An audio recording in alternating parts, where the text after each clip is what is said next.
I started to connect these ideas of local harvests being a sustainable and affordable way to eat beyond the can of SpaghettiOs. This is The Day That Changed Everything, a podcast series produced by MaineBiz, Maine's business news source. Every 2 weeks, we will post an interview with a Maine business leader whose life or business was upended in one day and learn how they navigated their way back. If all great change is preceded by chaos, then this podcast series seeks to help us make sense of the chaos. The Day That Changed Everything is sponsored by Norway Savings Bank. Hi, everyone. I'm Renee Cordes with MaineBiz. Today, we're talking to Lucas Myers, co-founder and operations director of SoPo Seafood in South Portland. Lucas is here to talk about how he teamed up with two partners to start SoPo Seafood as a wholesale business in March 2020. Then COVID shut everything down, and the team quickly shifted the business model to online retail sales. Later, when restaurants were back open, they could sell wholesale as well. Plans for a bricks-and-mortar place were on the back burner until the perfect location became available in South Portland's Knightville neighborhood, and SoPo Seafood jumped on the opportunity to open a seafood market and raw bar in September 2021. Let's hear what happened. Lucas, welcome to our podcast. Thank you. Thank you, Renee. Thanks for having me. Sure. So, Lucas, tell us a bit about yourself. Where did you grow up? I grew up in Auburn, Maine, which is 45 minutes north of where we are now in South Portland area, greater Portland area. I had been there since I was 4 years old. So I know that you sort of grew up in a fishing family, a very seafood-oriented upbringing. So tell us a bit about that. Our fishing experiences were recreational. My dad's father did a lot of wade fishing down in Galveston. He was also a traveling salesperson, and he always came home with a cooler full of fish. So even as when I was a kid and I was down at his home in Houston, he would come back, there was a cooler of fish. Mom, being from Rhode Island, had an uncle who was a fishing person. There was always fish on the table, always seafood on the table. My recreational experience of fishing is certainly more casting than catching. The joke between my dad and I is that my grandfather, his father, caught 3 generations of fish.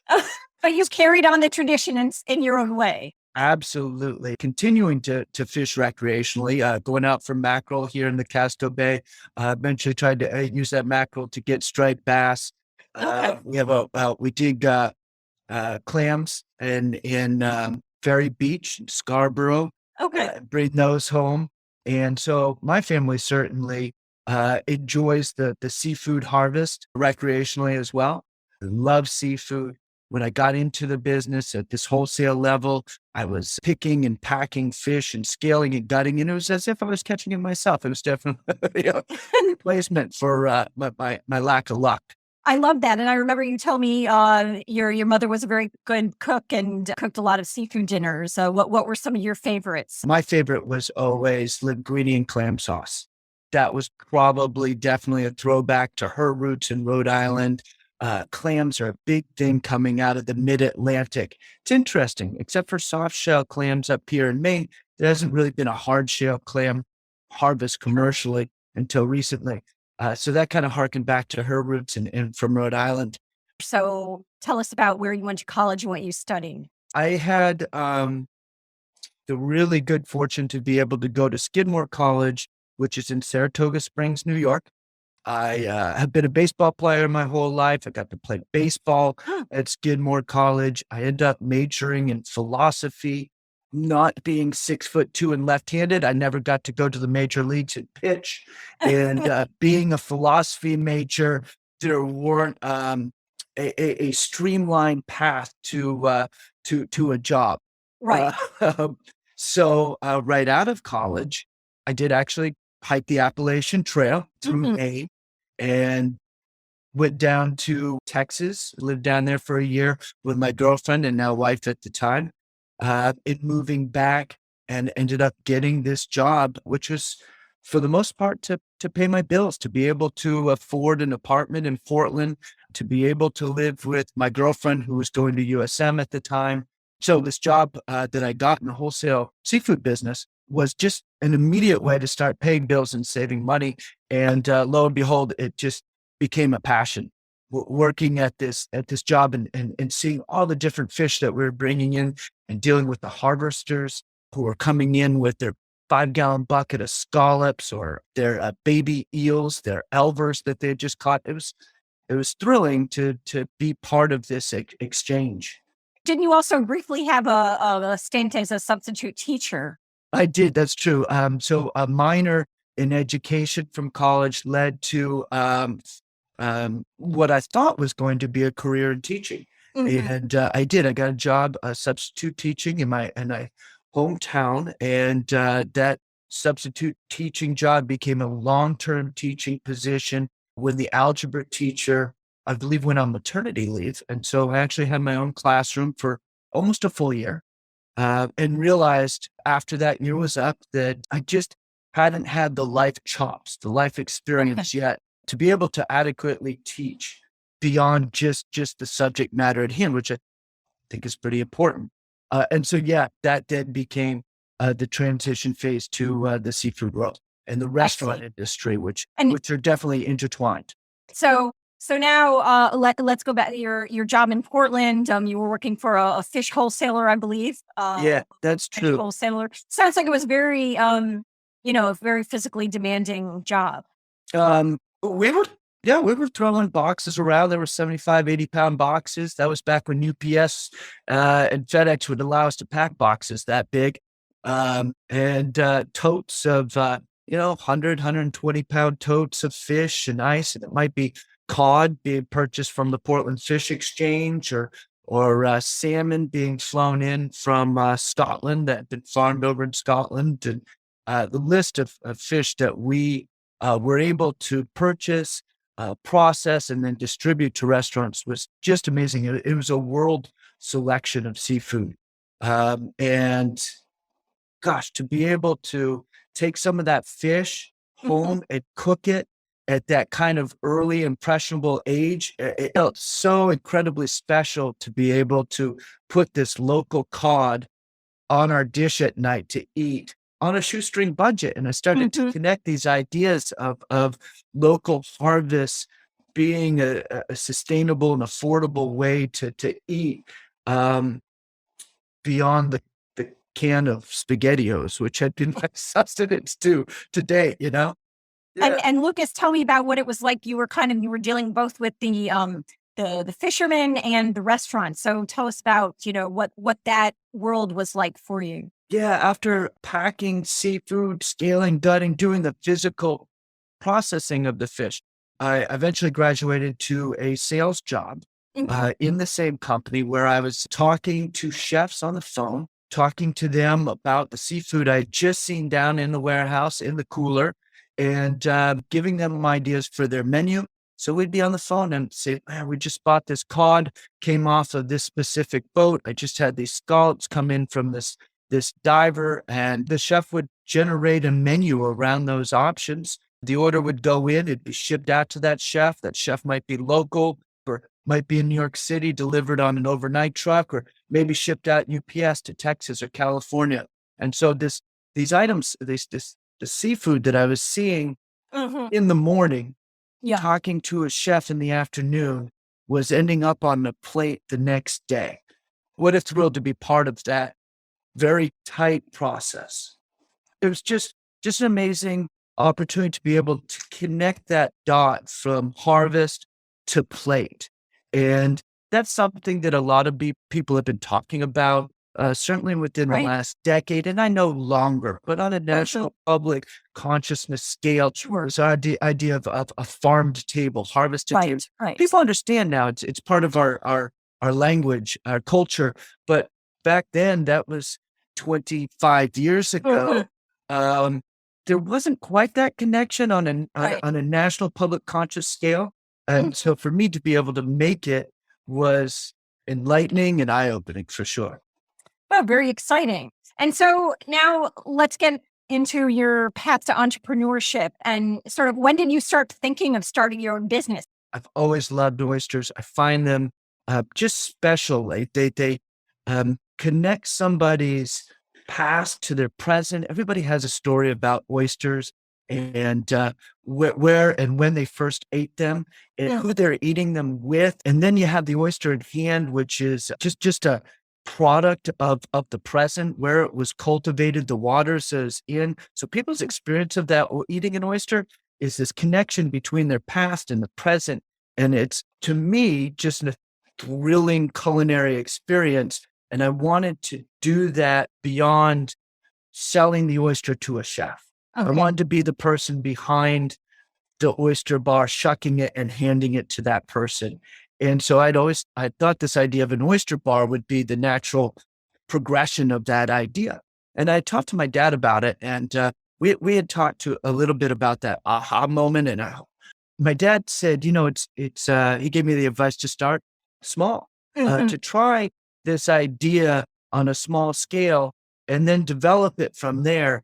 And so with that bit of an advice, the idea of a mobile oyster bar came to mind. And I would purchase the oysters from harvesters or a wholesaler, and I would then sell my services as an oyster shucker to caterers.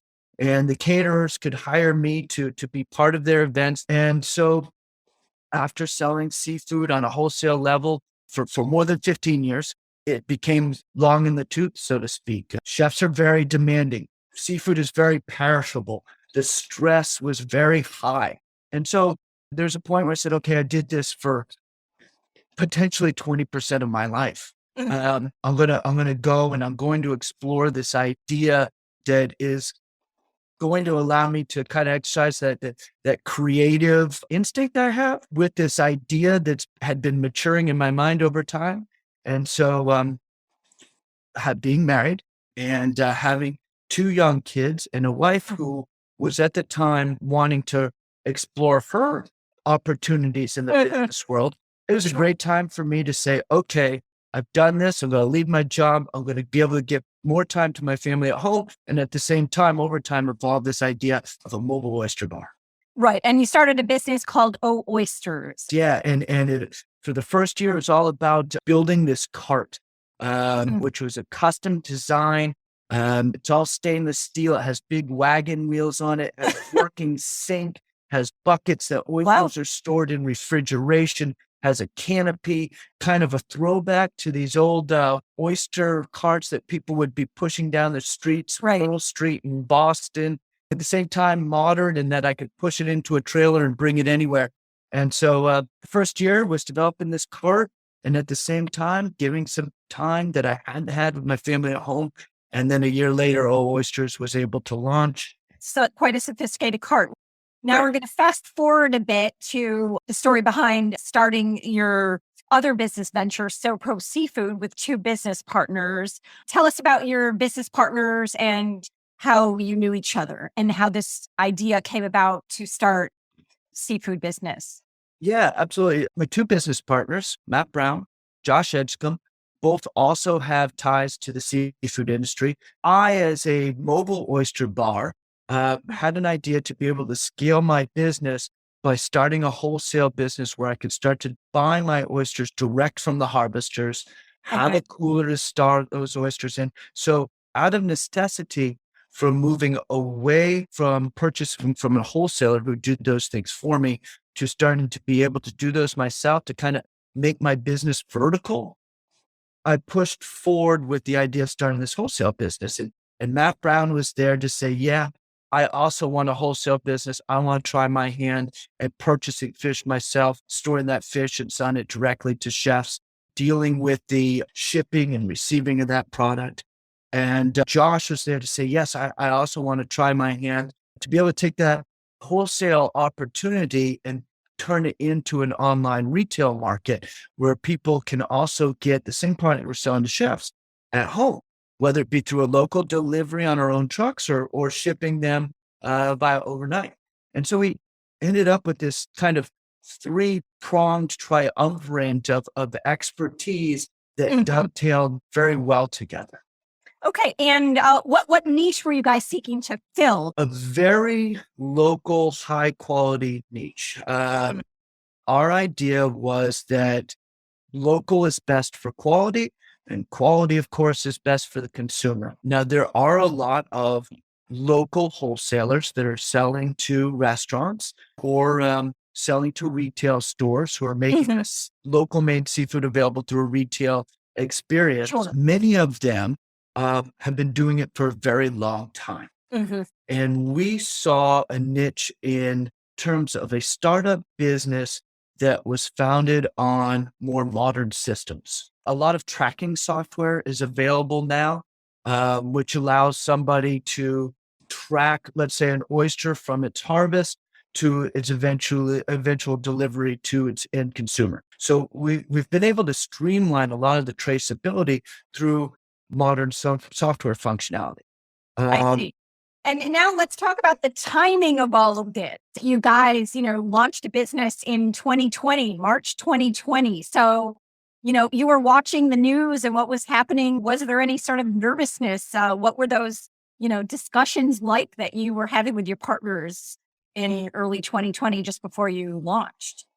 There was definitely trepidation. At the same time, our exposure was very minimal. We had chosen to do it in small steps. Because we had chosen small step way, we had minimal investment, which made that trepidation minimized. So yeah, we were nervous. We had to look around us and engage what the market was doing without any experience. And that was both in a business sense of starting up a business, but also in a pandemic sense, with none of us having any experience in this. No one did. Right. Having minimal investment, we were able to, at the time, take a deep breath and say, okay, slow and steady. We'll work this out as everyone is going to work it out. That sounds like a good place to have a short pause. So we're going to take a quick break and then we will continue with the story. This is Jennifer Cook of Norway Savings Asset Management Group. Here, we believe in family asset management. Simply put, it means we do right by you and your loved ones. And it's not necessarily the size of the portfolio we care about. It's the story behind it. A story that's unique to you. Let us help you write your next chapter. For more information, visit norwaysavings.bank. Investment products are not FDIC insured, not guaranteed by the bank, and may lose value. So after 20 years of thought, of conversations, of ideas planning, of note-taking, of scribbling, of drawing, of designing, all of a sudden I had to get on the horse. And that's one that I'm sure other small business startups can relate to. Oh no, here we go feeling. Lucas, you were just telling us about the slow and steady start to SoPo Seafood. Take us back to that, first week of business. What do you remember from the first week or first few weeks of business when the whole world had shut down? So I remember the coffee shop meetings between me and my two business partners. A lot of our ideas were on notepads and emails, and we've had a plan to start a wholesale business that was going to cater to local restaurants. And at the same time, while doing so, we were going to develop an online marketplace through which we would try to sell to at-home users throughout the country. And I remember the conversations kind of transitioning from progressive planning to more reactive planning as COVID started to kind of supersede our focus. At the time, it was no longer a business plan in which we were going to move step by step through, but all of a sudden we had to react to this new marketplace, this new social concern. And the blueprints that we had devised weren't going to work in that present setting because we were relying so heavily on the restaurant industry, which was initially, the most impacted industry for everyone in our community. And so what did you do? How did you proceed from there? Our reaction was very much I think one out of concern for harvesters. When restaurants shut down, it was readily apparent that harvesters, fishing people who relied on ground fish and lobstering people and scallop harvesters, they lost their customer base. Right. And we were able to connect those harvesters with local retail customers really quickly. And we saw an immediate possibility to get their products into people's homes who no longer were going out to eat and who no longer were going into supermarkets. But instead, all of a sudden, we're transitioning very quickly to a home delivery service. How did you get the word out to those at-home users? And I'm also curious, how did you get that e-commerce site up and running so quickly? Yeah, so as we had this idea that we're going to build our e-commerce site over time to develop this national shipping network. We had started to build on Shopify, this system of shipping and receiving and order taking. And we immediately transitioned that to a local delivery platform. It was very rudimentary. People would be able to see photos of what they could buy. And then they were actually emailing us an order. And we were taking that order and putting it into a Gmail spreadsheet. And then going to MapQuest and putting the addresses through and running a route and eventually taking that fish after putting it into little boxes and delivering it to people's homes on that route. And all of a sudden, people's creative culinary juices were inspired because they were now at home and there was a frying pan and a stove there at a lot of time. And so people started immediately looking for options out there. Through social media, we were able to connect the products of our harvesting network to the at-home chefs or aspiring at-home chefs of the COVID era. And it was just the three of you running this. So were you all doing a bit of everything? Yeah, absolutely. Doing the warehouse, who was doing the website? Yeah. It was a little bit of everything. Each person did have their focus. I, at the time, was still dealing with the starting up of the business. And I was also the delivery driver. And Pitching in where you had to, right? yeah, and Matt was taking care of our warehouse. He was doing the purchasing. He was boxing up his orders. He was doing a lot of the physical labor, the cutting of the seafood. And Josh was taking care of the online systems through Shopify, through the Gmail spreadsheets, trying to connect those and trying to develop them as quickly as possible into one unified system.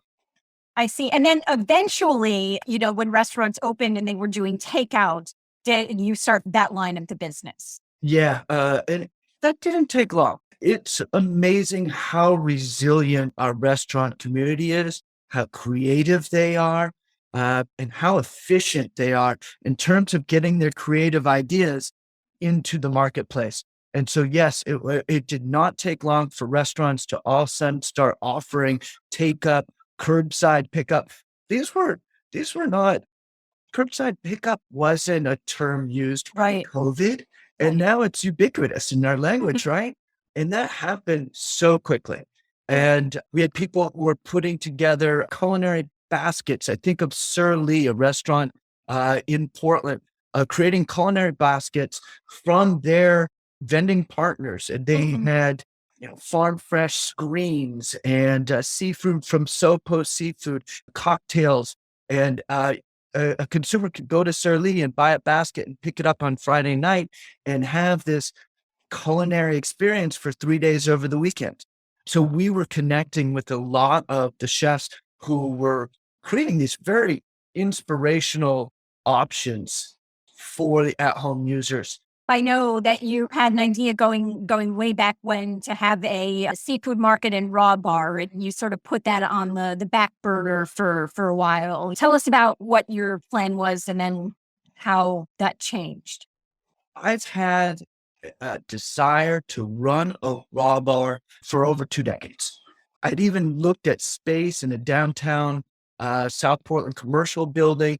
I was too young to afford it at the time. I had told friends about it. It had been just kind of part of this drive, and I'm stubborn. And that idea just continued to persist. Having an idea and not letting it go and continually testing it through conversation with peers, through small steps in business, like a mobile oyster bar, um, was just the way that I went about getting to a point where I said, yeah, this is it. This is what I want to do. And then the space became available to do it in. I looked at Knightville. I said, that's it right there. That's where I'd like my retail market and raw bar to be. What was it about Knightville that you liked? And It- there may be listeners out there who don't know South Portland at all. South Portland is connected to Portland by a bridge, and it's a drawbridge. And so one never knows if it's going to take 10 minutes or 40 minutes to get to Portland. That's true. And once in Portland, being a rapidly growing city, one doesn't know what they're going to confront with traffic and delays there.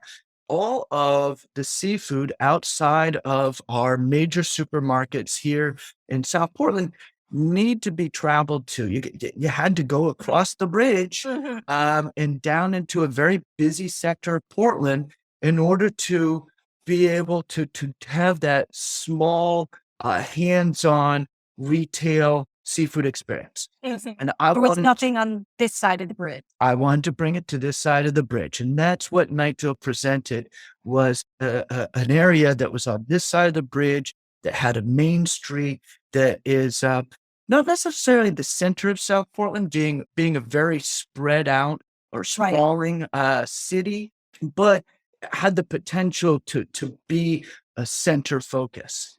And this space became available. It had been a diner. yeah, I had gone to Uncle Andy's Diner with my 3-year-old to get their grilled blueberry muffins, eggs every now and then. It had been a generational business, but it had its challenges. And I think COVID was certainly the last challenge.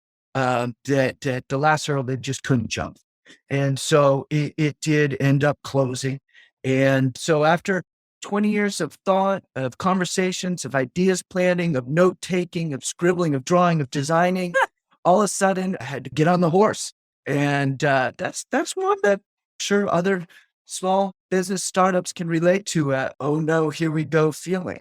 And you called one of your business partners right after you saw the sign. What was that call like? Okay, well, credit where credit due. It was actually Matt who sent me a text and said, is it crazy, or is the old Uncle Andy's spot the spot for an oyster bar and market? And I had been, I guess, harboring that oh no feeling a little bit and maybe kind of pushing it down, because it's a scary moment when all of a sudden you're going to take a big step. And I texted him back immediately and he said, yeah, it's right there. Here we go.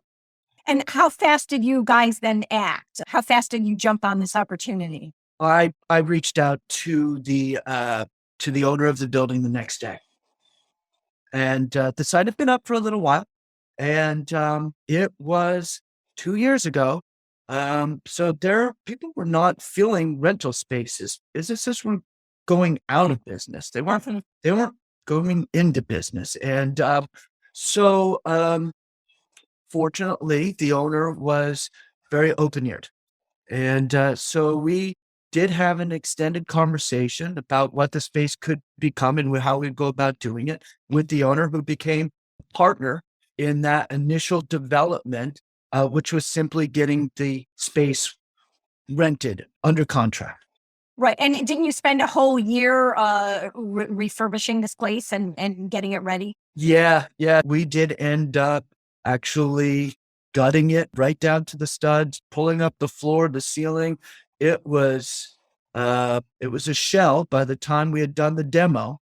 And then we had to start building again. And that did take a full year of leasing the space, and also paying for renovations.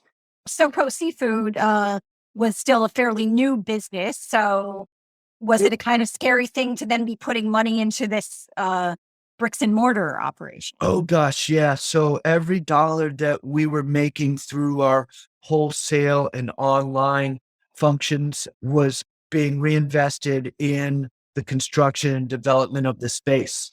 Any sleepless nights during all this? Yeah, toss and turn a little bit. Okay. Absolutely. I would toss and turn. Once that cork had come off, and I got over that initial oh no, here we go feeling, it was no holds barred charging for it. I was very confident in the planning, the idea, the development of which had taken um over half my life. I'd been thinking about it. So at that point I was very, very excited. Excited is a good thing. And you opened in October 2021, I believe. True. Yep.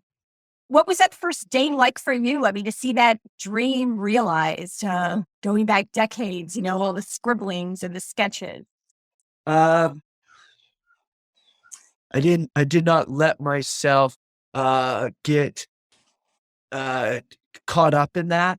All of a sudden a customer came in the door and I was punching the buttons and crossing my fingers they were working and making change. And the practical work Yeah. became rose very quickly to the forefront.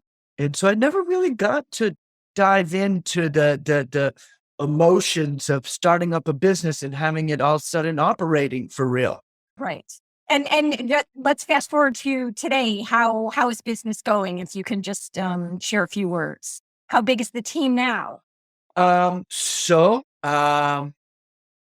we started with 3 owners who were not paying themselves. And we're reinvesting all the money into the operations. We are still reinvesting all the money into the operations, but we now have 20 employees. And we are making a weekly paycheck ourselves as owners. And we are constantly developing our business plan towards the next small step. Customers are coming through the door daily. We have developed friends who are clients and customers, and to be able to talk with them daily is a thrill. So I would say the big picture is going very well.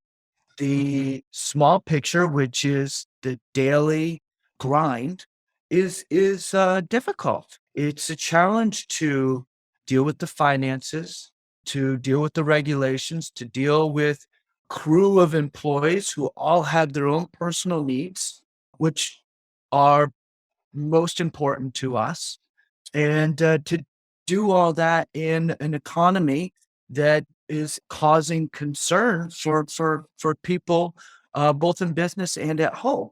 But the reward is when we pull back and look at the picture, big picture, and say, wow, we've come this far so quickly and we're still progressing and have so much to go. And we're confident in our ability to do so because we've been able to successfully do what we've done today. Could you ever envision another bricks and mortar location somewhere down the road? I think that'd be incredible. I think that SoPo Seafood has been a well-received entity in our community. It's become a community spot where people are coming in, having conversations. We have speakers every weekend. We have oyster shucking tutorials. Honestly, our local community has rallied around the spot and will gather there. And to have that opportunity to put that idea in somewhere else is pretty exciting. I'd be really happy if we were able to do that. Great. And now, sort of, to round this out, Lucas, now that you've had time to step back and can look back, what are some things that you've learned as a business owner along the way? The good, the bad, the surprising. What are some 1 or 2 lessons that stand out from you from this experience? I know that this is a marathon, not a sprint, in terms of running a business. So it's extremely important not to dwell on the setbacks of the day. There's no finish line in sight, which, if looked at one way, can be extremely daunting. But if looked at the other way, can be empowering.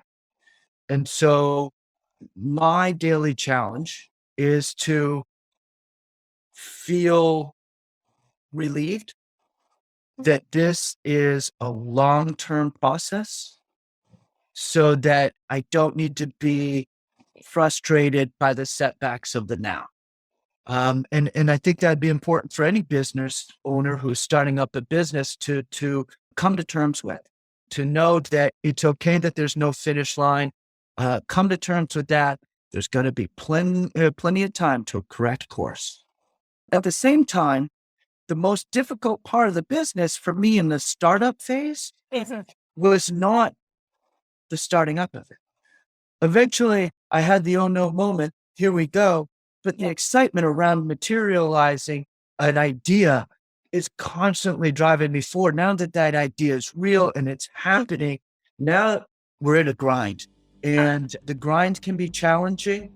It's the opportunity to progress our business and to continually create through the business.